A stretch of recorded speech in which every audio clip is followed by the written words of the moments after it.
करण्याची तयारी ठेवलेली आहे, कारण की गेल्या 5 वर्षात आम्ही म्हशीला असू दे, गाईला असू दे, जादा दर दिलेला आहे, पैसे वाचवण्याचं काम केलेलं आहे, शेतकऱ्याला न्याय देण्याची भूमिका या ठिकाणी घेतलेली आहे आणि गोकुळ टिकला पाहिजे ही भूमिका माझी प्रामुख्यानं आहे. नाहीतर आता भावकीचा वाद राज्यातला आहे, तो आता जिल्ह्यात आला आहे आणि आता तो गोकुळमध्ये आला. आपण गोकुळ टिकूया असं म्हणून होर्डिंग्स केले, त्याच्यावरूनच हसन मुश्रीफ म्हटले की आम्ही कुठं मोडाय निघालो, आम्ही वाढवाय निघालो. नाही, आता गेल्या 3 महिन्यातली भांडणं बघितली तर काय चाललंय हे कोल्हापूर जिल्ह्यातला दूध उत्पादक सुज्ञ, त्या सुज्ञ दूध उत्पादकांच्यापर्यंत लक्षात आलं की 4 पक्ष 5 पक्ष हे आत्ताच एवढं भांडा लागले तर पुढं काय होणार. हे सुज्ञ मतदार आहे आणि गोकुळचा मतदार हा पूर्णपणे सुज्ञ आहे, त्याचं अर्थकारण या गोकुळवर चालतं, त्यामुळे तो योग्य निर्णय घ्यावा. काल ठराव जमा करायला गेल्यानंतर नियोजनाचा अभाव मिळाला, मंत्री हसन मुश्रीफ यांना तिथं संताप व्यक्त करावा लागला, अधिकारी ऐकत नाहीत अशा पद्धतीची परिस्थिती, फोनवरून मालगाव यांना झापावं लागलं, जमत नसेल तर काम सोडा अशा पद्धतीची भाषा वापरावी लागली. कसं बघता ऐकूनच, कारण मुळात एक गट्ट्यांना शक्ती प्रदर्शन करणं किती योग्य होतं तिथनं सुरुवात आहे. आमचं म्हणणं होतं की प्रत्येका ठरावधारकांना स्वतंत्रपणे ठराव नेमून त्या ठिकाणी द्यावे.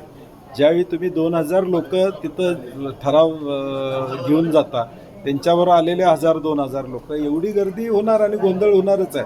शेवटी प्रशासनावर किती दबाव आणायचा महायुतीतल्या सगळ्या लोकांनी हे ठरवलं पाहिजे. एकाच वेळी 2-2, 3-3 हजार लोक गेले तर प्रशासनसुद्धा काय करणार आहे. तुम्ही टाईम देऊन दिवसभरात मग 1 महिन्याची मुदत काय ठराव द्याला.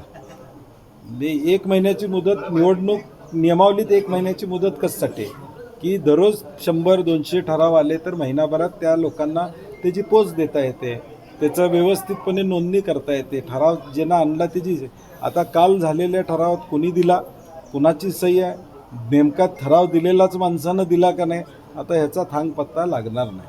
त्यामुळे आम्ही पहिल्यापासून म्हणत होतो की ठीक आहे, शक्ती प्रदर्शन आपण एखादा मेळावा घेऊया, जद्दतीनं मेळावा घ्यावा, परंतु लोकांनी दररोज जाऊन ठराव दिले पाहिजे, तरच त्या प्रशासनाला त्याची खातर जमा करता येईल. आता तुमच्या लक्षात येईल की ज्यावेळी 30 तारीख संपेल त्यावेळी दुबार ठराव किती आले.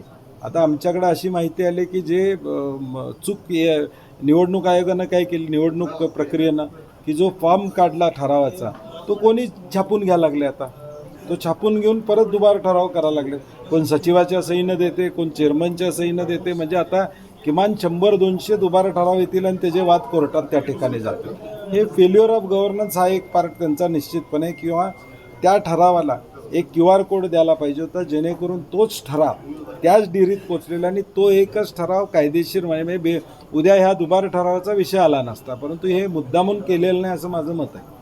पण प्रशासनाला कायदा सुव्यवस्था बिघडवायचा आहे असा थेट आरोप प्रशासकांवर मुश्रीफ यांनीच केला. विरोधकांनी सत्तेत असणाऱ्या मंडळींनी ते ठरवलं पाहिजे आणि प्रशासक शेवटी अधिकारी आहेत, त्यांना कायदा सुव्यवस्था मोडून काय फायदा, म्हणजे त्यांना काय त्यातनं निष्पन्न होणार नाही. आम्ही काही गोष्टी करणं या ठिकाणी अभिप्रेत आहे. थँक्यू. आ आ येस ब ब क क कणीदार, ख ख खमंग, ग ग हा.